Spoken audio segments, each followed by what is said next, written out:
नमस्कार दोस्तों, good morning all of you. सुप्रभात। एक बार फिर से आपका स्वागत है जय नारायण व्यास विश्वविद्यालय जोधपुर के नेहरू स्टडी सेंटर द्वारा आयोजित इस विशेष कार्यशाला में आप सभी का स्वागत है। साथियों, जैसा आप लोगों को इस मंच से कई बार बताया गया कि 9 दिसंबर 1946 से लगाकर 23 दिसंबर 1946 तक संविधान सभा की जो बहस है, जैसी बहस है हूबहू आपके सामने रखी जा रही है। तो YouTube पर और Zoom पर जो साथी जुड़े हैं, सबका हार्दिक स्वागत है, हार्दिक अभिनंदन है। और मुझे पूरा विश्वास है कि आप लोग बहुत आनंद ले रहे होंगे इस वर्कशॉप का, क्योंकि ये एक अनुभूति है। ये इस बात को महसूस करवाना है कि किस तरह से भारत के संविधान का निर्माण किया गया, किन परिस्थितियों में किया गया, संविधान निर्माण करते समय किन किन कठिनाइयों का सामना करना पड़ा, संविधान सभा जिन तरीकों का उपयोग कर रही थी संविधान के निर्माण के समय, उन तरीकों के बारे में भी आपको बतलाना है। साथ ही साथ संविधान सभा के किस सदस्य के क्या विचार थे, किसने कौन सा प्रस्ताव रखा, इस संदर्भ में आप लोगों को जानकारी देनी है। ये इस उद्देश्य को लेकर हम लोगों ने संविधान सभा का जो प्रथम सत्र है उसको हूबहू आप लोगों के सामने रख रहे हैं। साथियों, एक बात मैं बताना चाहूँगा, हमारे YouTube और Zoom के दोनों जो साथी है वो बड़ा ध्यान से इस बात को सुनिएगा कि 9 दिसंबर 1946 को संविधान सभा की जो पहली बैठक हुई, और हम लोगों ने भी 9 दिसंबर से ही अपना काम शुरू किया, और हम लोग ये 15 दिन का एक विशेष जो वर्कशॉप आयोजित कर रहे हैं, इसकी जो खुशबू है वो खुशबू बहुत सारी जगह पर फैल रही है साथियों।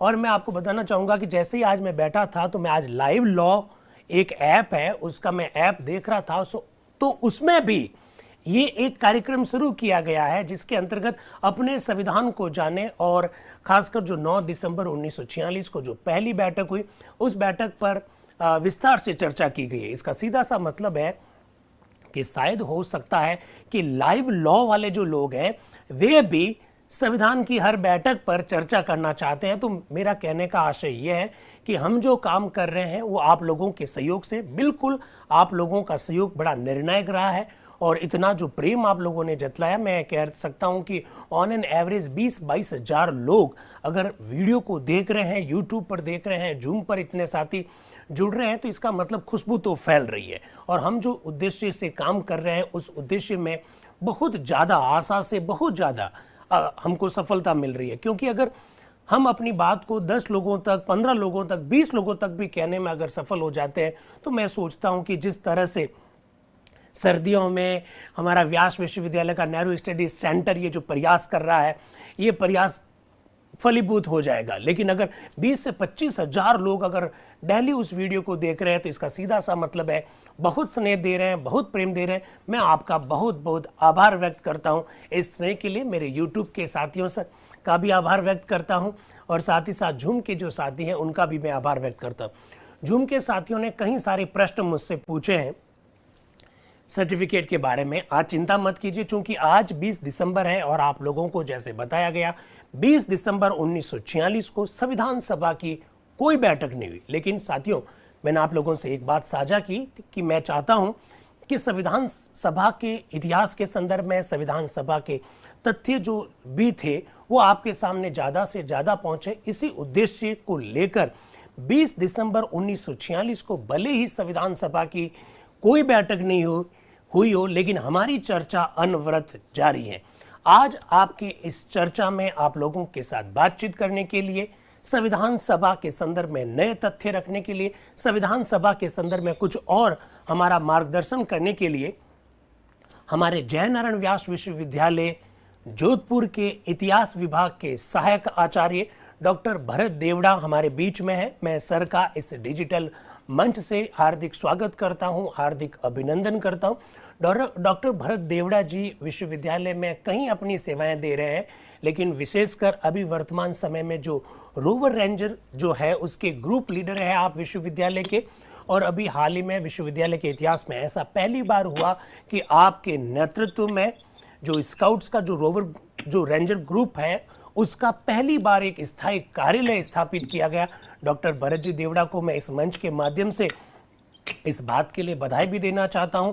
और आप राजस्थान विश्वविद्यालय से आपने अध्ययन किया है और वर्तमान समय में हमारे विश्वविद्यालय में इतिहास विभाग में आप सहायक आचार्य के रूप में काम कर रहे हैं। इतिहास विषय को न केवल आप पढ़ाते हैं बल्कि जीते भी हैं। राजस्थान में सामाजिक और राजनीतिक जो जागरूकता है, इस संदर्भ में आपने अपना शोध किया है। कई सारे आपके आलेख विभिन्न पत्र पत्रिकाओं में छप चुके हैं। ऐसे डॉक्टर भरत देवड़ा जी का हार्दिक स्वागत है, हार्दिक अभिनंदन है। मैं सर से निवेदन करूंगा कि आज वे आपसे बातचीत करें और अपना जो मार्गदर्शन हम लोगों को प्रदान करें, अपना उद्बोधन प्रारंभ करें। डॉक्टर भरत देवड़ा जी। सर को नमस्कार और सभी साथियों को जो इस वर्चुअल प्लेटफॉर्म से जुड़े हुए हैं उन सभी का जो है हार्दिक आभार। सबसे पहले तो मैं दिनेश सर को बहुत ही साधुवाद देना चाहूंगा कि वो जो आज के समय में बहुत ही प्रासंगिक है कि हम हमारे संविधान को बोलते जा रहे हैं, उस विषय पर हम हमारे संविधान को नजरअंदाज कर रहे हैं, उस विषय पर एक बहुत ही अच्छी परिचर्चा ये कार्यशाला जो है आयोजित कर रहे हैं। वास्तव में दिनेश जी सर के लिए संविधान की बात करें तो वो संविधान को वास्तव में पढ़ाते भी नहीं है, जीते भी हैं, और उनके द्वारा ये जो कार्य किया जा रहा है वास्तव में एक सराहना के पात्र हैं। और मैं खुद भी उनसे जो है बहुत ही प्रभावित हूँ और उन्होंने मुझे इस मंच पर मौका दिया, इसके लिए भी मैं साधुवाद देता हूँ। मैं मेरी बात जो है शुरू करूंगा वो है कि भारत के संविधान के निर्माण के लिए जो संविधान सभा है उसकी स्थापना किस प्रकार से होती है और किस प्रकार से भारतीयों के द्वारा उसकी मांग की जाती है। हम सभी जानते हैं क्योंकि भारत जो है ब्रिटिशर्स का गुलाम था और भारत जब ब्रिटिश गुलाम था तो यहाँ पर सारे के सारे जो कानून चलते थे वो आपके ब्रिटिश रूल्स ही चलते थे। तो हम इतिहास के अंदर नजर डालें तो आपको पता होगा कि जब अमेरिका के अंदर स्वतंत्रता संघर्ष चल रहा था तब वहां पर भी अमेरिका के अधिकांश जो नागरिक थे वो ब्रिटिश लोग ही उनको जिस तरह से भारत में काले पानी की सजा देकर के बाहर भेजा जाता था, उसी प्रकार से ब्रिटेन में भी वहां के लोगों को एक सजा के रूप में वहां से अमेरिका भेज दिया जाता था, जो ब्रिटिश सरकार का विरोध करते थे। और उसी से वहां पर 13 कॉलोनीज विकसित हुई थी जो 13 राज्यों के रूप में हुए थे। तो वहां के लोगों ने भी जब वहां जागरूकता आई उन लोगों के अंदर तो उन्होंने कहा कि हमें स्वतंत्रता चाहिए, हमें जो है संसद के अंदर प्रतिनिधित्व चाहिए, कि नॉट टैक्सेशन विदाउट रिप्रेजेंटेशन। जब हमें आपकी संसद के अंदर प्रतिनिधित्व नहीं है हमारा तो आपको क्या अधिकार है कि आप हमारे ऊपर टैक्स लगाओ। उसी प्रकार से हम भारत के संदर्भ में भी देखें तो हम आधुनिक भारत की जो संविधान सभा की मांग की जो मैं शुरुआत करना चाहूंगा उसके संदर्भ में भी यही देखेंगे कि राष्ट्रीय आंदोलन जो स्वतंत्रता के संघर्ष के लिए, स्वतंत्रता की प्राप्ति के लिए जो चल रहा था, उसी के साथ ही साथ ये भी एक मांग उठने लगी कि आप कौन होते हैं हमारे जो भविष्य का निर्धारण करने के लिए। हमें भी एक ऐसी संविधान सभा चाहिए जिसके अंदर हमारे ही चुने हुए लोग हो, हमारे भविष्य का निर्धारण हमारे ही जनता के द्वारा चुने लोगों के द्वारा किया जाना चाहिए। तो हम देखते हैं कि संविधान सभा जो है संविधान के निर्माण के लिए आवश्यक होती है और यहाँ पर संविधान सभा भी दो तरह से होती है। जैसे संविधान सभा या तो जनता के द्वारा निर्वाचित हो या शासनाध्यक्ष के द्वारा स्थापित हो। तो जहां निरंकुश शासन प्रणाली होती है वहां शासनाध्यक्ष द्वारा स्थापित होती है, और जहां लोकतंत्रात्मक प्रभुसत्ता संपन्न राष्ट्र की बात करते हैं वहां संविधान सभा की जाती है कि वो जनता के द्वारा निर्वाचित होनी चाहिए। लेकिन भारत में उस समय जो है हम देखते हैं कि भारत जो है ब्रिटिश गुलाम था, तो भारत संप्रभु राष्ट्र नहीं था। अब यहाँ पर ये जो संकल्पना किस प्रकार से शुरू होती है उसकी हम बात करते हैं।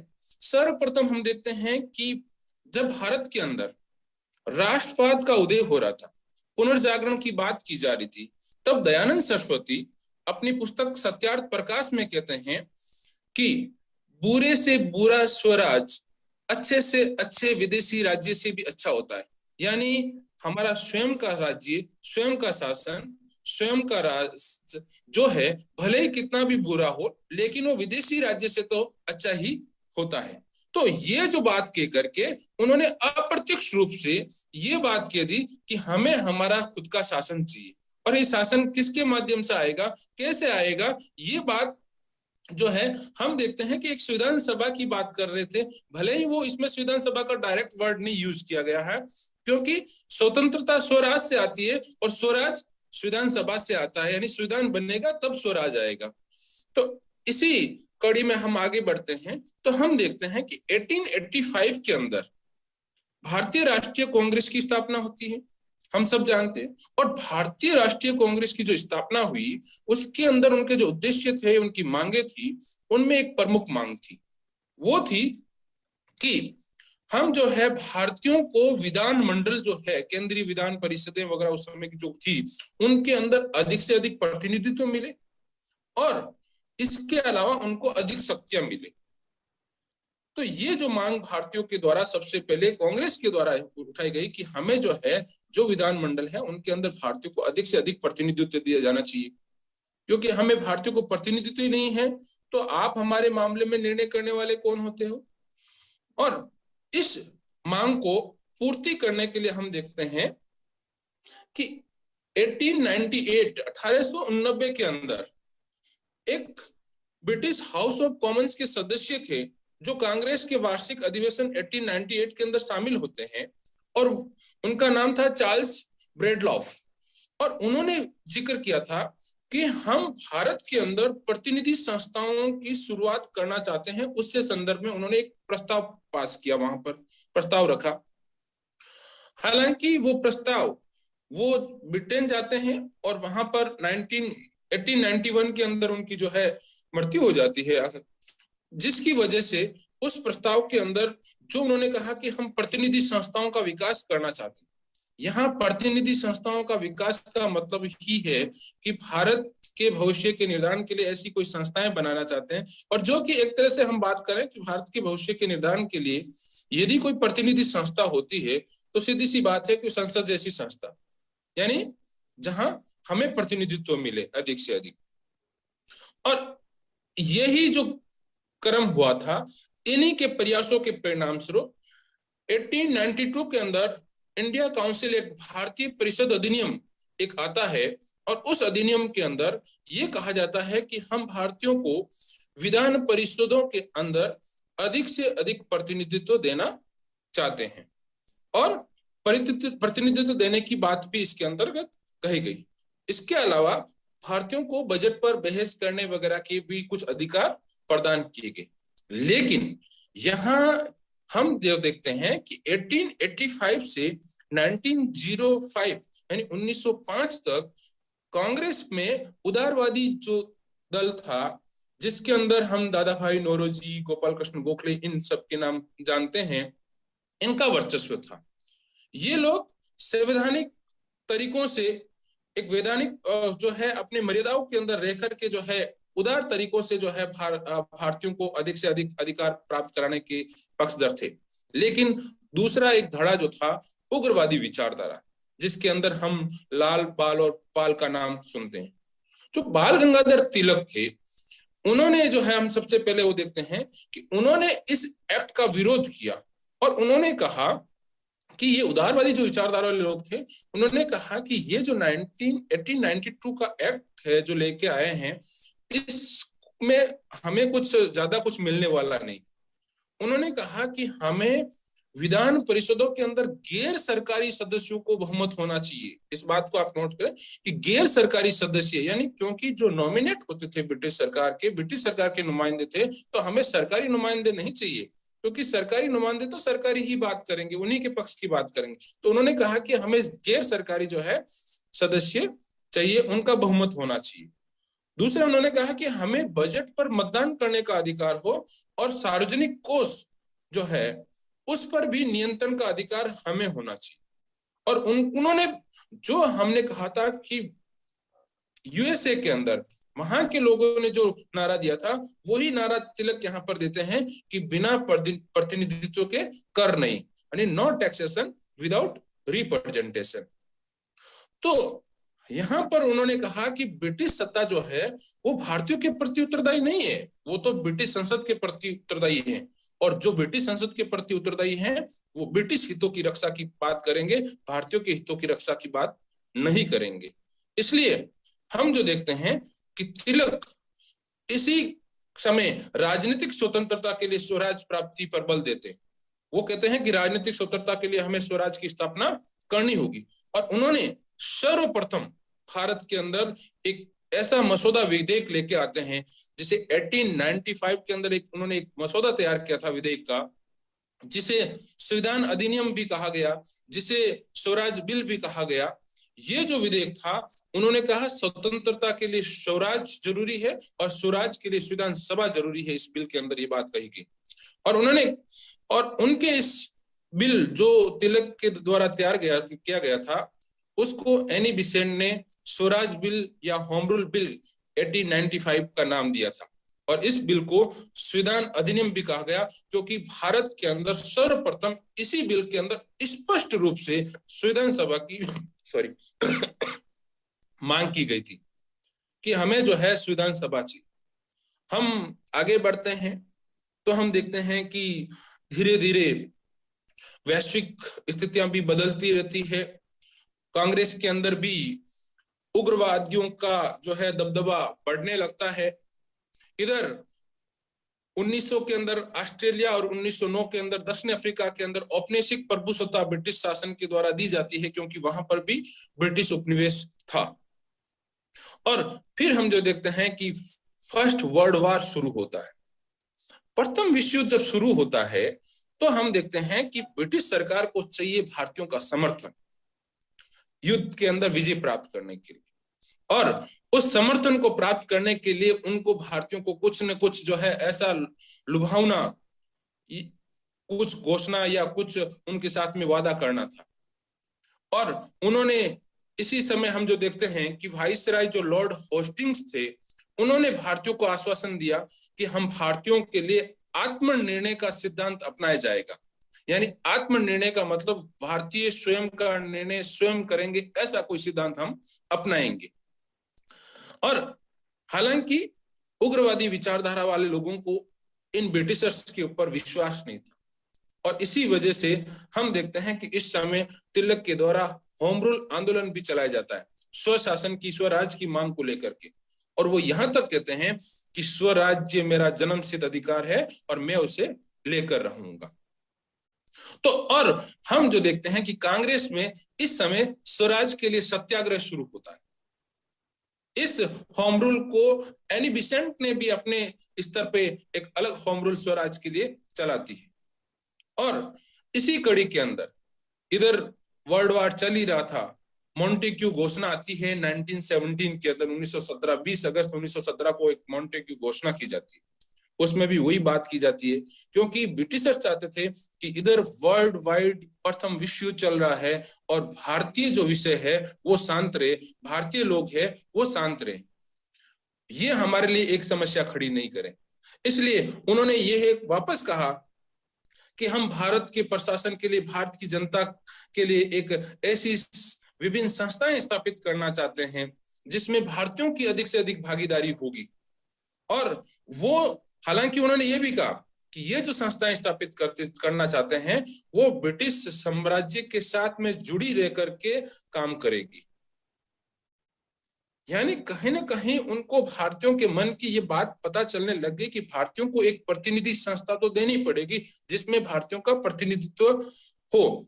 लेकिन ये जो प्रतिनिधित्व वाली संस्था जो थी, जिसको हम एक तरह से भारतीयों के रूप में कह सकते हैं, एक तरह से संविधान सभा की मांग थी। और ये जो संविधान सभा की बात कर रहे थे वो जो है ब्रिटिश शासन देना नहीं चाहते थे, केवल उनको एक लॉलीपॉप पकड़ा रहे थे। कहने का मतलब ये है कि वो केवल भारतीयों को चुप रखने की बात कर रहे थे। ये जो मॉन्टेक्यू घोषणा थी उसी को पुनः जो है वापस जो एक्ट आया था 1919 का, उस एक्ट में दोहराया गया कि हम जो है भारतीयों के लिए जो है इसी प्रकार की प्रतिनिधि संस्थाओं की बात करते हैं।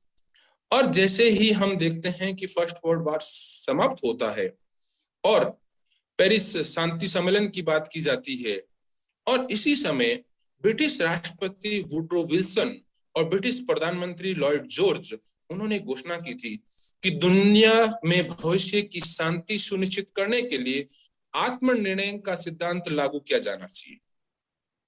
यानी यदि वैश्विक स्तर पर शांति स्थापित करनी है तो हमें आत्मनिर्णय का सिद्धांत लागू करना चाहिए। आत्मनिर्णय का मतलब कि वहां के लोग, जो देश है, वो अपना निर्णय स्वयं ले।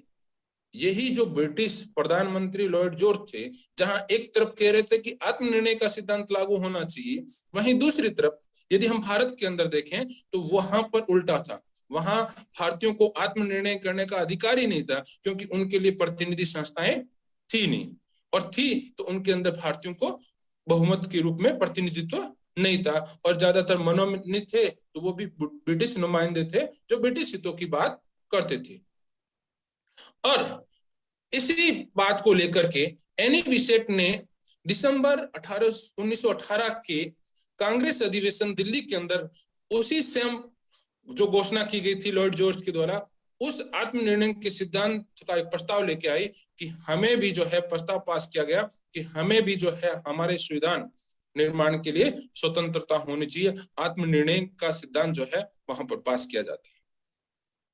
इस प्रकार हम देखते हैं कि इस समय तक गांधी जी भारत में आ चुके थे। गांधी जी ने अंग्रेजों के विरुद्ध दक्षिण अफ्रीका में सफल सत्याग्रह किया था, और भारत में आने के पश्चात में उनको ब्रिटिशर्स के ऊपर पहले शायद विश्वास था, इसलिए उन्होंने प्रथम विश्व युद्ध के समय में ब्रिटिशर्स का सपोर्ट भी किया, और उनको लोगों ने भर्ती करने वाला सार्जेंट भी कहा, एक दलाल के रूप में कहा कि ब्रिटिश दलाल है। लेकिन गांधी जी के मन में ये सारी बातें थी। उन्होंने भी जो है, उन्हें पता था कि जब तक भारत के अंदर भारतीयों को प्रतिनिधित्व वाली संस्थाएं स्थापित नहीं होगी तब तक हम हमारी जो है बात को अच्छे से नहीं कह सकते। और जब उनको लगा कि ये ब्रिटिश तो केवल हमें आश्वासन देने वाले हैं, वास्तव में देने वाले कुछ नहीं है, तो उन्होंने भी जो है मांग की थी, और उन्होंने कहा था कि भारतीयों को अपना संविधान बनाने का कार्य सौंपा जाना चाहिए। और जब असहयोग आंदोलन चल रहा था तब सितंबर 1921 में उन्होंने कहा था कि हमें 1 वर्ष के अंदर स्वराज चाहिए। यदि 1 वर्ष से अंदर अंदर मुझे स्वराज नहीं मिला तो मैं स्वराज के बिना जो है जिंदा रहना भी जो है सही नहीं समझूंगा। उन्होंने जनवरी 1922 के अंदर संविधान सभा की मांग करते हुए उन्होंने कहा था कि स्वराज ब्रिटिश संसद का उपहार नहीं होगा, कि हमें जो स्वराज मिलेगा, हमें जो संविधान सभा मिलेगी, वो ब्रिटिश संसद का कोई उपहार नहीं होगा। ये भारतीय इच्छाओं की पूर्ति जो है वो होगी। ये ब्रिटिश माध्यम से हम भारतीय इच्छाओं की पूर्ति करना नहीं चाहते हैं। और उसके लिए उन्होंने कहा कि हमें हमारे द्वारा ही चुने हुए प्रतिनिधियों की संस्था चाहिए। और उन्होंने कहा कि एक राष्ट्र से दूसरे राष्ट्र में स्वराज कभी भी मुक्त उपहार नहीं हो सकता। ये देश के सर्वश्रेष्ठ रक्त के साथ खरीदा जाने वाला खजाना है। और उन्होंने कहा कि हमें इस खजाने को प्राप्त करने के लिए हमें कहीं भुगतान करना पड़ेगा, कहीं बलिदान देना पड़ेगा। तो इस प्रकार से हम कह सकते हैं कि गांधी जी जो थे उन्होंने को भी यह अनुभव हो गया था अपने आंदोलन के साथ ही साथ कि हमें भी एक ऐसी प्रतिनिधि संस्था चाहिए जो हमारे, और उनको ये भी आगाज हो गया था कि अंग्रेज सहज में देने वाले नहीं है, इसके लिए हमें बहुत बड़ा बलिदान देना पड़ेगा, इसके लिए संघर्ष करना पड़ेगा। इसी प्रकार से हम आगे बढ़ते हैं तो हम देखते हैं कि मोतीलाल नेहरू, जिसकी नेहरू रिपोर्ट के अंदर हम बात करेंगे, उससे पहले नेहरू ये भी कहते हैं कि हम केंद्रीय विधानमंडल में जिम्मेदार सरकार चाहते हैं। हमें एक रेस्पॉन्सिबल गवर्नमेंट चाहिए जो भारत के प्रति, भारतीय जनता के प्रति रेस्पॉन्सिबल हो। हमें ब्रिटिश रेस्पॉन्सिबल सरकार नहीं चाहिए, और भारत का भावी संविधान स्वयं भारतीयों द्वारा बनाया जाना चाहिए, ये भी उन्होंने बात कही थी। और इस समय हम जो देखते हैं कि एक भारत सचिव हुए थे लॉर्ड बर्केनहेड, और उन्होंने भारतीयों को चुनौती दी थी कि भारतीयों के अंदर ये मादा नहीं है, भारतीयों के अंदर ये शक्ति नहीं है कि भारत के सभी लोगों को स्वीकार हो ऐसा संविधान भारतीय तैयार कर दे। लेकिन मोतीलाल नेहरू और कांग्रेस के सभी सदस्य, एक सर्वदलीय बैठक बुलाई जाती है दिल्ली के अंदर, और नेहरू के नेतृत्व में एक कमेटी गठित की जाती है कि एक ऐसा भावी संविधान तैयार किया जाए जो भारत के सभी पक्ष को मंजूर हो। उसके लिए मोतीलाल नेहरू के द्वारा नेहरू रिपोर्ट आती है और नेहरू रिपोर्ट के अंदर उन्होंने भारत के भावी संविधान की बात की जाती है, लेकिन उसके अंदर एक चीज जो थी वो ये थी कि उसमें औपनिवेशिक राज्य यानी डोमिनेंट स्टेट की बात की गई थी, पूर्ण स्वतंत्रता की बात नहीं की गई थी। और पूर्ण स्वतंत्रता की बात, हालांकि इस नेहरू रिपोर्ट का जिन्ना और कुछ जो मुस्लिम लीग के सदस्य थे उन्होंने इसका विरोध किया, क्योंकि उसके अंदर अलग कोई धार्मिक राज्य, यदि पाकिस्तान जैसे हम बात करें तो इस तरह से अलग मुसलमानों के लिए कोई अलग राज्य की बात नहीं की गई थी, शायद इस वजह से उन्होंने विरोध किया था। लेकिन नेहरू रिपोर्ट का कांग्रेस के लोगों ने भी विरोध किया, जिसमें मोतीलाल नेहरू के पुत्र जवाहरलाल नेहरू भी शामिल थे। जवाहरलाल नेहरू और सुभाष चंद्र बोस दोनों इस नेहरू रिपोर्ट का विरोध इस आधार पर करते हैं क्योंकि इसमें अभी भी डोमिनेंट स्टेट यानी औपनिवेशिक राज्य की बात कर रहे थे, यहां पर पूर्ण स्वतंत्रता, पूर्ण स्वायत्तता की बात नहीं की गई थी। और हम देखते हैं कि 1929 के अंदर, दिसंबर के अंदर, जब कांग्रेस का लाहौर अधिवेशन होता है और उस लाहौर अधिवेशन के अंदर कांग्रेस के द्वारा पूर्ण स्वतंत्रता की बात की जाती है कि हमें पूर्ण स्वतंत्रता चाहिए, हम पूर्ण स्वतंत्रता से कम कुछ भी स्वीकार नहीं करेंगे। और जब ये बात की जाती है, इस समय तक हम देखते हैं कि 1929 जहां गांधी जी एक तरफ सविनय अवज्ञा आंदोलन शुरू कर देते हैं, दूसरी तरफ ब्रिटिश सरकार जो है भारत के भविष्य को निर्धारण को लेकर के, भारत के संवैधानिक संस्थाओं के विकास को लेकर के और भारत में सांप्रदायिक समस्याओं को समाधान को लेकर के ब्रिटेन के अंदर, लंदन के अंदर गोलमेज सम्मेलनों का आयोजन करती है। और उन गोलमेज सम्मेलनों के अंदर हम जो देखते हैं कि भीमराव अंबेडकर जो थे उन्होंने तीनों गोलमेज सम्मेलनों के अंदर भाग लिया था और कांग्रेस का प्रतिनिधित्व केवल द्वितीय गोलमेज सम्मेलन में गांधी जी के द्वारा किया गया था। सांप्रदायिकता के प्रश्न के समाधान को लेकर के ये जो गोलमेज सम्मेलन आयोजन किया गया था, भारत के भविष्य के निर्धारण को लेकर के ये जो गोलमेज सम्मेलन आयोजन किया था, गांधी जी उसके अंदर सविनय अवज्ञा आंदोलन स्थगित करके जाते हैं, लेकिन उनको वहां पे कुछ नहीं मिलता है, उस समस्या का समाधान नहीं होता है और पुनः वो लौट आ जाते हैं। उल्टा ब्रिटिश सरकार ने अभी तक जो है, हम जो देखते हैं कि 1909 के अंदर केवल धार्मिक आधार पर पृथक निर्वाचन प्रणाली जो दी थी, सेपरेट इलेक्टोरल सिस्टम, जिसमें हिंदू मुसलमानों को तोड़ने का काम किया, इस गोलमेज सम्मेलनों के पश्चात में सांप्रदायिकता पंचायत ला करके हिंदुओं को तोड़ने का काम किया, दलितों को अलग करने का काम किया। तो उनका तो यही था उद्देश्य कि फूट डालो और राज करो। तो गांधी जी ने जो है, यहाँ पर हम जो देखते हैं कि उनके द्वारा इसका विरोध किया जाता है। और हालांकि इस समय गोलमेज सम्मेलन में भीमराव अंबेडकर कहते हैं कि देश के वर्तमान वातावरण में कोई भी संविधान जो अधिसंख्यक लोगों को स्वीकार्य नहीं है प्रभावी सिद्ध नहीं होगा, कि ज्यादातर लोगों को जो स्वीकार्य नहीं है वो संविधान हमें प्रभावी नहीं होगा।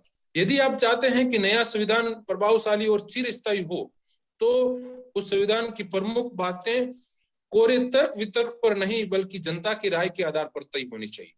जो बाबा साहब भीमराव अम्बेडकर हमारे संविधान के निर्माता मानने जाते हैं, उन्होंने कहा कि जब तक हमारे अधिकांश लोग इस चीज को स्वीकार नहीं करेंगे और जो हमारी जनता के द्वारा तय नहीं होगा, उस संविधान सभा की या उस संविधान की बात करना ही जो है नाकाफी है, उसमें कोई मतलब ही नहीं। हम जो देखते हैं कि 1935 का अधिनियम आता है, उस अधिनियम के अंदर भारत को एक संघ बनाने की बात की जाती है और हालांकि उसके अंदर संघात्मक सरकार स्थापना की बात की जाती है, लेकिन भारत के लिए एक संविधान की बात नहीं की जाती है, एक संविधान सभा की बात नहीं की जाती है। इसलिए जवाहरलाल नेहरू इस 1935 के अधिनियम के लिए भी कहते हैं कि ये तो एक दास्ता का आज्ञा पत्र है और जिसे हमें स्वीकार नहीं है, जिसे हम स्वीकार करना नहीं चाहते, क्योंकि कांग्रेस जो है, अब जो पंडित जवाहरलाल नेहरू वगैरह ये चाह रहे थे कि हमें संविधान सभा की मांग चाहिए, हमें संविधान सभा चाहिए और इसके अलावा क्यों कुछ नहीं चाहिए, क्योंकि संविधान सभा होगी तभी हमें स्वराज होगा, और जब स्वराज होगा तभी हमें स्वतंत्रता प्राप्त होगी। और उनके लिए उन्होंने कहा कि संविधान सभा जो है अब व्यक्ति के मताधिकार के आधार पर निर्वाचित संविधान सभा चाहिए। अब जो है हमें कोई मनोनीत संविधान सभा नहीं चाहिए, हमें तो व्यक्ति मताधिकार के आधार पर निर्वाचित संविधान सभा चाहिए। और उन्होंने ये भी कहा कि राष्ट्रीय स्वतंत्रता पर आधारित संविधान बनाने के लिए जो है हमें संविधान सभा जितना जल्दी हो सके वो दे दी जाए। हम जो देखते हैं कि जैसे ही वापस सेकेंड वर्ल्ड वॉर शुरू होता है, ब्रिटिश सरकार जो है पुनः भारतीयों को आश्वासन देना शुरू कर देती, क्योंकि हमने जिक्र किया था कि फर्स्ट वर्ल्ड वॉर के समय में भी जब ब्रिटिशर्स को भारतीयों की जरूरत, सहयोग की जरूरत थी, तब उन्होंने आश्वासन देना लॉर्ड होस्टिंग्स के माध्यम से, मॉन्टेग्यू घोषणा के माध्यम से शुरू किया। वही प्रक्रिया वापस शुरू कर दी जाती है। और हम जो देखते हैं कि अगस्त प्रस्ताव 1940 के अंदर आता है, और उस अगस्त प्रस्ताव के अंदर पुनः जो वायसराय लॉर्ड लिनलिथगो थे, उन्होंने भारत के अंदर ये घोषणा करते हैं कि युद्ध समाप्ति के यथाशीघ्र, यानी युद्ध समाप्त होने के बाद में हम प्रतिनिधि सभा की स्थापना करेंगे, भारत के लिए एक संविधान सभा यानी प्रतिनिधि, भारतीयों को प्रतिनिधित्व देने वाली संस्था की स्थापना करेंगे। लेकिन भारतीयों को अब विश्वास नहीं था, क्योंकि प्रथम विश्व युद्ध के समय में भी भारतीय जो है धोखा खा चुके थे इनके ऊपर विश्वास करके। उन्हें ये तो कांग्रेस वगैरह ने इसका विरोध किया कि आप युद्ध समाप्ति की बात क्यों करते हो, यदि हमें प्रतिनिधि संस्था यानी संविधान सभा के रूप में कुछ संस्था देना चाहते हो तो हमें अभी दीजिए, जो हमारे निर्णय, हमारा भारतीयों का निर्णय हम स्वयं कर सके। और उस अगस्त प्रस्ताव को कांग्रेस के द्वारा खारिज कर दिया जाता। तत्पश्चात हम जो देखते हैं कि 1942 के अंदर क्रिप्स मिशन को भारत के अंदर भेजा जाता है, और यहां पर जो है हम जो देखते हैं कि इसमें भी यही बात की जाती है कि युद्ध समाप्ति के पश्चात ब्रिटिश भारत और देशी रियासतों के प्रतिनिधियों को मिलाकर एक संविधान निर्मात्री परिषद का गठन किया जाएगा। यहाँ संविधान निर्मात्री यानी संविधान सभा के गठन की तो बात कर दी, लेकिन उन्होंने इसके अंदर एक आगे और भी कह दिया कि जो रियासतें इसके अंदर शामिल नहीं कर होना चाहती है वो अपना खुद की अलग संविधान बना सकती है। और ये क्रिप्स मिशन जो था उसके लिए पंडित जवाहरलाल नेहरू कहते हैं कि ये क्रिप्स जो मेरा मित्र है ये एक बहुत बड़ा सातिर निकला, जिसने भारत के एक नहीं बल्कि अनेक टुकड़े के जो है बीज बो दिए। क्यों? क्योंकि उन्होंने ये कह दी कि जो जिसको भारतीय संविधान सभा के अंदर शामिल नहीं होना है वो अपना संविधान अलग बना सकती है। यानी ऐसी अलग बनाने वाली संस्थाएं कई थी, और यदि ऐसा क्रिप्स मिशन का प्रस्ताव लागू हो जाता तो भारत के दो नहीं शायद अनेक टुकड़े हो जाते। तो कांग्रेस इसलिए जो है इस प्रस्ताव को खारिज कर देती है, और मुस्लिम लीग भी इस प्रस्ताव को खारिज कर देती है। वो इसलिए क्योंकि इसमें स्पष्ट पाकिस्तान की बात नहीं की गई थी। और यहाँ पर हम ये पुनः कह दें कि अभी भी ये बात कर रहे थे कि युद्ध समाप्ति के पश्चात में हम संविधान सभा के गठन की बात करेंगे, अभी नहीं करेंगे, अभी तो हम खुद फंसे हुए। और इस बीच में हम जो देखते हैं कि कांग्रेस ने देखा कि ब्रिटिश जो है वैसे कुछ देने वाले नहीं है, तो कांग्रेस ने पुनः भारत छोड़ो आंदोलन शुरू कर दिया। और भारत छोड़ो आंदोलन में गांधी जी भी अपने सर्वोच्च उच्च तक पहुंच जाते हैं। वो कहते हैं करो या मरो, और करो या मरो का मतलब गांधी जी कोई हिंसा की बात नहीं कर रहे थे।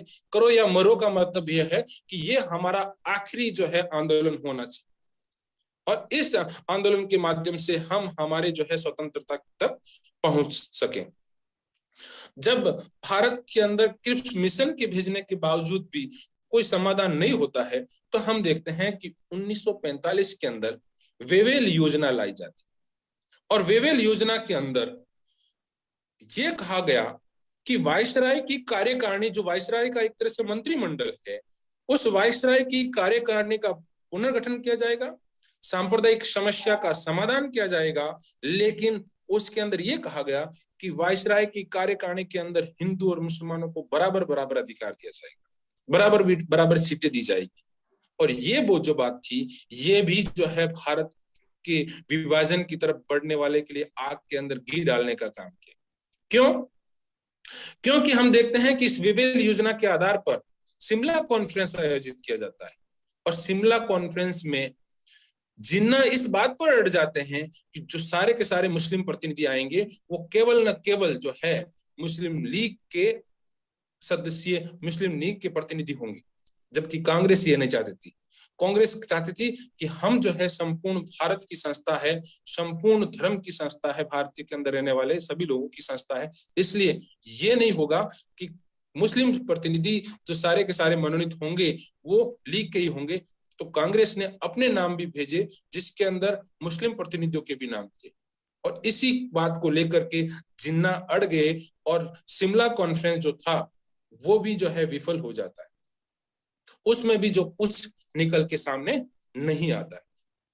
तत्पश्चात हम देखते हैं कि अब वो समय आ गया जब भारत के अंदर संविधान सभा के गठन की बात की जानी थी, और वो था, हम जो देखते हैं कि 1946 के अंदर कैबिनेट मिशन को भारत भेजा जाता है, और इस कैबिनेट मिशन के अंतर्गत हम जो देखते हैं कि कैबिनेट मिशन के अंदर यही बात की गई कि भारत के अंदर एक संविधान निर्मात्री सभा का गठन किया जाएगा, और उन्होंने ये भी कहा कि इसके अंदर ब्रिटिश भारत और देशी रियासतों के प्रतिनिधि शामिल होंगे। उन्होंने ये भी कहा कि 10 लाख की जनसंख्या के ऊपर एक व्यक्ति जो है निर्वाचित होकर के आएगा। तो हम जो देखते हैं कि इस कैबिनेट मिशन के द्वारा जो संविधान सभा की मांग दयानंद सरस्वती, कांग्रेस की स्थापना और तिलक के समय में संविधान सभा की मांग की गई थी कि हमें संविधान सभा चाहिए, वो संविधान सभा की मांग लगभग हम कहें कि एक आधा दशक बीत गया। उसके पश्चात में भारतीयों को अपने भविष्य का निर्धारण का अधिकार दिया गया, संविधान सभा गठित करने की बात की गई, और ये जो है कैबिनेट मिशन 1946 जो 1946 में आया था, और उसकी घोषणा और उसके का आधार पर संभव हो पाया, जिसके अंदर एक संविधान निर्मात्री सभा का गठन किया गया। तो हम जो यहाँ पर ऐतिहासिक संदर्भ में मैंने जो है मुझे लगभग आधा घंटा बोलना था, तो इस आधे घंटे के अंदर मैंने ये समझाने की कोशिश की कि किस प्रकार से भारतीयों के द्वारा संविधान सभा के गठन की बात स्वतंत्रता की प्राप्ति की बात के साथ साथ जुड़ी हुई थी। स्वराज, मैंने कहा था कि स्वराज स्वतंत्रता तभी मिलेगी जब स्वराज आएगा, और स्वराज तभी प्राप्त होगा जब संविधान बनेगा, और संविधान तभी बनेगा जब संविधान सभा का निर्माण होगा। और वो संविधान सभा कैसी होनी चाहिए? वो भारतीयों के द्वारा जो है निर्मित होनी चाहिए, भारतीयों के प्रतिनिधित्व होना चाहिए, भारतीयों को आत्मनिर्णय का अधिकार होना चाहिए। तो ये बात जो हम जो देखते हैं कि 50 दशक के पश्चात में जो पूरी हुई, और जिसे बाद में इस कैबिनेट मिशन के जो एक घोषणा थी उसके आधार पर इसका गठन हुआ और एक संविधान निर्माण हुआ। तो संविधान सभा और संविधान निर्माण की इतनी मांग से हमें आज ये चीज हमें प्रत्येक नागरिक को एक सबक देती है कि कितनी मुश्किल से हमारे लोगों ने इस संविधान सभा की मांग करके एक संविधान सभा स्थापित कराई, और उससे भी ज्यादा मुश्किल से उन्होंने एक सुव्यवस्थित एक हमारे अधिकारों का पुलिंदा तैयार करवाया, देश की एक जो है गीता तैयार कराई जिससे हमारा देश चलता है। आज किस प्रकार से ये देश जो है संविधान, हमें कई बार ऐसा लगता है कि हमारा संविधान खतरे में, और ऐसी ताकतों को यदि हमें जवाब देना है तो हमें हमारे संविधान के अक्षर से पालन करना। हमारे प्रत्येक नागरिक के लिए जो धर्म है वो संविधान होना चाहिए, और हमें हमारे संविधान की इस गीता जो है वो हमारा एक संविधान है, और उस संविधान का जो है देश के लिए गीता जो है संविधान है, और देश को यदि जिंदा रखना है तो संविधान को जिंदा रखना होगा। यदि संविधान की मूल आत्मा खत्म हो जाएगी तो ये देश नहीं बचेगा। इसलिए मेरा जो है इस उद्घोषणा के साथ साथ या इस बात के साथ साथ कि किस प्रकार से हमारे स्वतंत्रता सेनानियों के द्वारा हमारे पूर्वजों के द्वारा एक संविधान सभा तैयार करके संविधान का निर्माण किया गया, उस संविधान के अंतर्गत हम अधिकारों की सब मांग करते हैं, लेकिन अधिकारों के साथ साथ हम एक सजग और योग्य नागरिक होने के साथ साथ हमारा ये भी दायित्व बनता है कि हम हमारी ड्यूटी को भी पूर्ण करें। और ये संविधान के अंदर जो अधिकार भी दे रखे हैं और हमारी ड्यूटीज भी दे रखी है, हम दोनों का अच्छे से ख्याल रखना चाहिए। और इसी बात के साथ मैं मेरी वाणी को विराम देना चाहूंगा और पुनः एक बार दिनेश सर को बहुत बहुत साधुवाद देना चाहूंगा कि उन्होंने इस देश के अंदर जो नागरिक भी संविधान के बारे में नहीं जानते हैं, उन आम नागरिकों के लिए किस प्रकार से संविधान सभा का गठन हुआ और किस प्रकार से संविधान सभा की बैठकें होती थी, कैसे हमारा संविधान हुआ, इस महत्वपूर्ण विषय पर हम सभी को बताया, हम सभी को जोड़ा। और उसके लिए और आप लोग संविधान के लिए जानने के लिए इतने लोग वर्चुअल प्लेटफॉर्म से जुड़े हुए हों, ये भी काबिल तारीफ है। और ये सर का संविधान के प्रति जो डेडिकेशन है उसको भी दर्शाता है। तो सभी को पुनः हार्दिक आभार और धन्यवाद। और दिनेश सर को बहुत बहुत धन्यवाद कि उन्होंने ये जो है सफल आयोजन जो किया जा रहा है उनके द्वारा वास्तव में एक काबिल तारीफ है। इसी के साथ मैं मेरी वाणी को विराम देता हूं। यदि जो है आप लोगों में से कोई मेरे प्रति कोई क्वेरी हो, कोई क्वेश्चन हो तो जरूर बताइएगा। बाकी जो है धन्यवाद। Thank you very much sir. और एक इतिहासकार जब संविधान से संबंधित बातें करता है तो किस तरह से नई दृष्टि देता है, आज हमने इस बात को अनुभूत कर लिया। सर जो मैसेजेस हैं जूम पर मैं जो देख पा रहा हूँ, मेरे हिसाब से आज तक के सबसे ज़्यादा मैसेजेस हैं। और उन्होंने बहुत सारी रिक्वेस्ट की, बहुत सारा आपका आभार भी व्यक्त किया है कि आज आपको हमने जोड़ा और संविधान सभा के इतिहास पर जो बात आपने इतनी तल्लीनता के साथ की, उसके लिए वो आप लोगों का, आपका विशेषकर आपका बहुत आभार व्यक्त करते हैं। जिस सुंदरता के साथ आपने अमेरिका से भारत की संविधान सभा की कहानी को जोड़ा, बहुत सुंदर ढंग से आपने ये बात कही कि no representation without taxation, without representation no representation, इस तरह की जो बात आपने जो कही, बिना प्रतिनिधित्व के कोई कर नहीं। और उसके बाद में एक लंबा इतिहास आपने संविधान सभा की जड़ों के बारे में जो बताया, उसके लिए हमारे झूम के साथियों के लगातार मैसेज आ रहे हैं। भाई सचिन ने बहुत सुंदर ढंग से बात की कि सर आज की क्लास से संविधान सभा पर हमको एक नई दृष्टि मिली। भाई सुभाष जो कि हमारा स्कॉलर भी है, वो भी आपका आभार व्यक्त कर रहा है। तो सर रियली में आज बहुत सारी चीज़ें हमको सीखने को मिली, आपसे सीखने को मिली। आपने सुबह सुबह अपने व्यस्त कार्यक्रम से हम लोगों के लिए जो समय निकाला, एक ऐतिहासिक दृष्टि हम लोगों को जो उपलब्ध करवाई। मैं ऐसा सोचता हूँ कि 9 दिसंबर को जब हम लोगों ने अपनी चर्चा प्रारंभ की तो मुझे लगता है कि पहला व्याख्यान आप ही का होना चाहिए था, ताकि संविधान सभा का जो इतिहास है वो इतिहास पूरा हमारे इन मित्रों को जो यूट्यूब पर और जो जूम पर जो जुड़े हुए हैं उनको मिल जाता। एक गुंजन जी कह रहे हैं कि आपने बहुत शानदार एक शब्दावली का प्रयोग किया कि संविधान ही गीता है, उसके लिए वो आपका आभार व्यक्त कर रही है। कमल भाई कह रहे हैं कि किससे तुलना करूं मेरे भारत के संविधान की खूबसूरती की, और जिस तरह से आपने उसकी व्याख्या की है, इसके लिए सर आपका बहुत बहुत आभार। और मैं पूरी उम्मीद करता हूं, मुझे पूरा विश्वास है कि जब कभी भी नेहरू स्टडी सेंटर आपसे इस प्रकार का आगे और मार्गदर्शन प्राप्त करना चाहेगा, आप जरूर हमारे बीच में आएंगे, हमारा मार्गदर्शन करेंगे। रियली में सर इसमें कोई संदेह नहीं है कि 20 दिसंबर 1946 को संविधान सभा की कोई बैठक नहीं हुई, लेकिन आज जो संविधान सभा के इतिहास के बारे में एक इतिहासकार के मुंह से जो कुछ हमने सुना, आज हमें वाकई में इस बात की अनुभूति हो रही है कि 9 दिसंबर से पहले एक व्याख्यान आपका होना चाहिए था, जिससे कि हम संविधान सभा को बहुत अच्छे ढंग से समझ पाते। क्योंकि हमारा भी उद्देश्य ये है कि संविधान सभा किस तरह से बनी, संविधान सभा ने अपने काम को किस तरह से किया, ये हमारी आने वाली पीढ़ी को मालूम पड़ना चाहिए, ये हमारी युवा पीढ़ी को मालूम होना चाहिए। हमारे जूम पर 149 पार्टिसिपेंट जुड़े हुए हैं सर, और इसके अलावा यूट्यूब पर इतने सारे साथी आपको सुन रहे थे। उन सब की ओर से, नेहरू स्टडी सेंटर की ओर से मैं आपका बहुत बहुत आभार व्यक्त करता हूं। Thank you very much sir. धन्यवाद सर। और एक मैं प्रतिभागियों को एक सूचना भी देना चाहूंगा जी। कि दिनेश सर ने मुझे कहा कि एक मैं संविधान के ऊपर कुछ पुस्तक निकाल रहा हूं, तो आपको है उसके अंदर कुछ लिखना है। तो पहले तो मैं तनिक सोचा कि मुझे किस विषय पर लिखना चाहिए। फिर मेरा जो टॉपिक था वो यही था। मेरा पेपर भी जो है करीब 10 पेज का मैंने बनाया था, काफी लेंथी पेपर था। और मैं यही सोच रहा था जब दिनेश सर ने कहा था कि आपको बोलना है, तो मैंने कहा कि पेपर बहुत लेंथी है, इसको मैं समराइज कैसे करूं।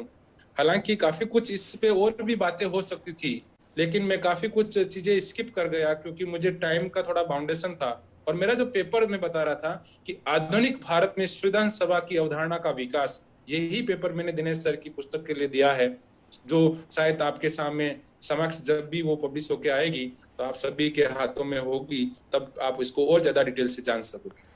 धन्यवाद सर। बहुत बहुत धन्यवाद सर। आधे घंटे में आपने आज जो बातें कही है, मुझे लगता है कि आपने हमें इतने सारे इनपुट दे दिए कि हमें उनको पढ़ने के लिए लगभग 10 से 12 दिन और चाहिए। मैं सर आपका बहुत बहुत आभार व्यक्त कर रहा हूँ।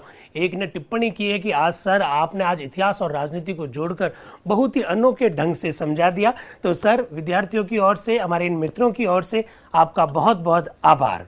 तो साथियों, ये थे डॉक्टर भरत देवड़ा जी, जो कि हमारे विश्वविद्यालय में इतिहास विभाग में सहायक आचार्य के रूप में काम कर रहे हैं। और आपने बहुत सुंदर सा एक आलेख लिखकर मुझे दिया है संविधान सभा की अवधारणा के संदर्भ में, और उस पर एक ऐतिहासिक दृष्टि उन्होंने डाली है। तो जब कभी भी वो पुस्तक आएगी तो वो आर्टिकल जरूर आपके सामने आएगा, जिसमें विस्तार से संविधान सभा के इतिहास के बारे में लिखा हुआ है। तो उस पर हम लोग कभी और चर्चा करेंगे। तो डॉक्टर भरत देवड़ा जी ने आज रियली में बहुत सारी बातें ऐसी थी जो आज सीखने के लिए थी, और मैंने खुद ने आज महसूस किया कि सर का लेक्चर जाकर वापस सुनूंगा, और उन्होंने आज जो पॉइंट छोड़े हैं हम लोगों के लिए उसको नोट डाउन करूंगा और उनसे और ज़्यादा डिटेल जानकारी प्राप्त करने की कोशिश करूंगा। तो मित्रों, नो डाउट 20 दिसंबर को बैठक नहीं हुई, लेकिन डॉक्टर भरत देवड़ा जी ने आज की बैठक को वाकई में बड़ा प्रासंगिक बना दिया है। इसमें किसी भी प्रकार का कोई संदेह नहीं है। कुछ मित्रों ने कहा कि कुछ और शिक्षक साथियों को जोड़े, मैंने निवेदन कर रखा है। जैसे ही उनकी आज्ञा होगी जरूर मैं उनको यहाँ मंच पर लाना चाहूँगा। विश्वविद्यालय में बहुत अच्छे शिक्षक हैं, बहुत अच्छे लोग हैं, उनमें बहुत अच्छी प्रतिभाएं हैं, बहुत ज्ञान है। हम चाहते हैं कि इस मंच पर उन लोगों को लेकर आएँ, एक एक करके लेकर आएंगे। अन्य विश्वविद्यालय के साथियों को भी जोड़ने के पीछे कारण ये है कि वे अलग अलग देश के अलग अलग हिस्सों में जो संविधान का अध्यापन का कार्य कर रहे हैं, उनका मार्गदर्शन हमको मिले, उनका आशीर्वाद मिले। मेरे खुद के विभाग में बहुत सारे ऐसे साथी हैं जो संविधान के बारे में बहुत सारी जानकारी रखते हैं। उनसे रिक्वेस्ट कर रखी है, जैसे ही उनकी हामी आई नहीं, आप लोगों के बीच में लेकर आएंगे।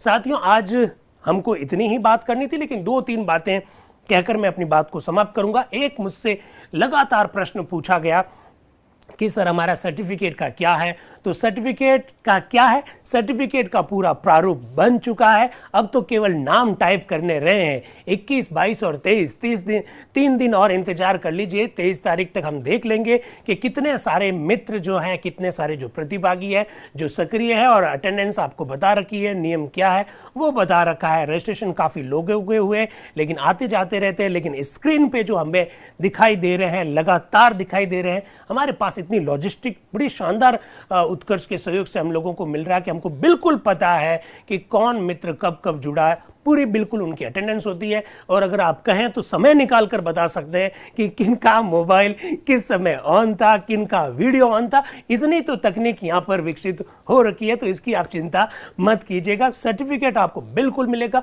कैसे मिलेगा? आपसे हमने ईमेल ली है, ईमेल पर भेज देंगे। अगर आपने ईमेल गलती से नहीं दी है तो ऐसी स्थिति में आपके व्हाट्सएप नंबर है, तो व्हाट्सएप नंबर पर आपको सेंड कर दिया जाएगा। एक मित्र बोल रहे हैं कि सर आपने कहा था कि जिस दिन बैठक नहीं होगी उस दिन हमारे कमेंट्स लेंगे। तो अभी तक मैं किसके कमेंट्स ले रहा था?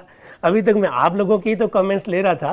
तो बिल्कुल आप सर्टिफिकेट की चिंता मत कीजिएगा। एक मित्र कह रहे हैं हमको डाक से भिजवा दीजिएगा।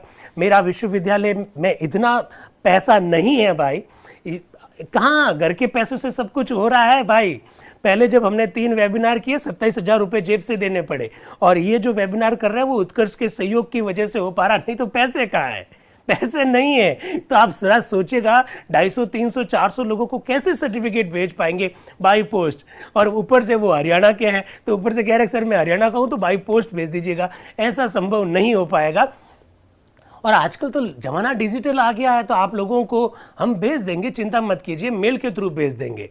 बिल्कुल सर, मैंने संविधान निर्माताओं को नहीं देखा है, लेकिन आपके मार्गदर्शन से उनके विचारों से रूबरू हो पा रहे हैं। बिल्कुल, ये तो मैं जस्ट एक माध्यम बन रहा हूं, बाकी बड़े जबरदस्त लोग हैं इस देश में, इस दुनिया में, हमारे विश्वविद्यालय में, उन लोगों से आप लोगों को रूबरू करवाएंगे। बिल्कुल उत्कर्ष का आभार व्यक्त करना ही चाहिए, वो तो मैं 23 तारीख को व्यक्त करूंगा ही करूंगा, कि जिनकी वजह से ही इतनी बात को हम लोग सक्षमता से रख पा रहे हैं। आप बिल्कुल उसका प्रिंट करा सकते हैं, ईमेल से निकालकर उसका प्रिंट करा सकते हैं, उसकी तस्वीर लगा सकते हैं। एक मित्र कह रहे हैं कि सर इस प्रकार के और भी वर्कशॉप होने चाहिए। यार 15 दिन लगातार आकर बात करना और लगभग 27-28 घंटे बात करना, पहले उसके लिए 4 से 5 बार पढ़ना, इतना, और इतने सारे जो भरत जी जैसे सब मित्र नहीं होते हैं कि जो आधा घंटा तक उद्बोधन देने के लिए तैयार हो जाए। सारे मित्रों को राजी करना बहुत मुश्किल काम है, लेकिन मैं कोशिश करूंगा कि 1-2 वर्कशॉप इस तरह से और हो, जिससे कि हम लोग आप लोगों को और ज़्यादा जानकारी दे सके। दूसरा जो सत्र है, जो कि जनवरी महीने में होने वाला है, बिल्कुल जनवरी महीने का जो दूसरा सत्र है उसके बारे में तो जरूर जानकारी देंगे। सर जोधपुर में आकर सर्टिफिकेट ले लेंगे, आइए ना प्लीज़, आपका स्वागत है विश्वविद्यालय में, आइए। हमारा जय नारायण व्यास विश्वविद्यालय बहुत बड़ा विश्वविद्यालय है, आप आइए, वहाँ सर्टिफिकेट ले सकते हैं, बिल्कुल ले सकते हैं। लेकिन हम तो आपको तकलीफ दे ही नहीं रहे हैं, आप जहाँ हैं वहाँ पर हम आपको सर्टिफिकेट भेज देंगे। सर 10 दिन का नियम लागू कर दो, 12 दिन नहीं। सभा ये कह रहे हैं कि सर 12 दिन वाला नियम नहीं, क्योंकि हमको लिंक बहुत बाद में प्राप्त हुआ। सभा जैसी परमिशन देगी वैसा कर देंगे। बताइए, ये कह रहे हैं कि 10 दिन का नियम लागू कर दीजिए। 15 में से 10 दिन का मतलब होता है 2/3। हमने बहुत सोच समझकर 12 दिन रखा था, फिर उसके ऊपर विचार करेंगे। आप लोगों के लिए तो है, ये कोई हार्ड एंड फास्ट ऐसा कोई रूल तो नहीं है। ऐसा भी नहीं है कि इस सर्टिफिकेट से आपको भारत सरकार में या राजस्थान सरकार में नौकरी मिल जाएगी, ऐसी बात भी नहीं है। ये तो केवल एक बात का सबूत है कि हमने इस प्रकार के वर्कशॉप की हिस्सेदारी की है। तो निसंदेह रूप से आप 12 कहेंगे तो 10 भी कर देंगे, 10 कहेंगे तो 8 भी कर देंगे, 8 कहेंगे तो 6 भी कर देंगे। अरे उद्देश्य क्या है? उद्देश्य क्या है? उद्देश्य ये है कि आपको ज्यादा से ज्यादा जानकारी मिले, और 12 या 13 का जो नियम बना रखा उसका फायदा ये है कि आप थोड़े से बाध्य होंगे कि नहीं यार मुझे इस तरह का वर्कशॉप कर लेना चाहिए, क्योंकि इसमें फायदा आपका है, इसमें फायदा आपका है। सर जयपुर में परिचर्चा रख लीजिए। जयपुर क्यों, पूरी दुनिया में आप सुन सकते हैं, ऑनलाइन तो किसी प्रकार की कोई दिक्कत नहीं। जल्दी से मैं 3 बातें करना चाहता हूं। और साथियों, संविधान सभा के संदर्भ में 3 आलोचना अक्सर की जाती हैं। एक, संविधान सभा हिंदुओं का संगठन है, नंबर 1। दूसरा, संविधान सभा में कांग्रेस की बहुलता है, और नंबर 3, संविधान सभा को सत्ता प्राप्त नहीं थी। मुझे लग रहा है कि 9 दिसंबर से जब से हमने चर्चा की है, 19 दिसंबर तक जो हम लोग अब तक चर्चा कर चुके हैं, उससे ये तीनों बातों का जवाब आप कभी भी किसी भी मंच पर किसी भी समय आप दे सकते हैं कि ना तो संविधान सभा हिंदुओं का संगठन था, ना ही संविधान सभा में कांग्रेस का बहुमत था। भले कांग्रेस संख्या के हिसाब से बहुमत हो, लेकिन जिस तरह से संविधान सभा में कांग्रेस की टिकट से जो लोग चुनकर आए, उनका दूर दूर तक, कई सारे मेंबर्स का दूर दूर तक कांग्रेस के साथ संबंध नहीं था। लगभग 35 से ज्यादा ऐसे मेंबर थे जिनका कांग्रेस के साथ किसी भी प्रकार का कोई संबंध नहीं था। आप लोग जानते हैं कि हमारी जो प्रारूप समिति थी उसमें टोटल 7 मेंबर थे, आगे पढ़ेंगे। उसमें मोहम्मद सादुल्ला जो मुस्लिम लीग से जीत कर आए के बाकी 6 के 6 कांग्रेस से थे, आप लोग जानते हैं।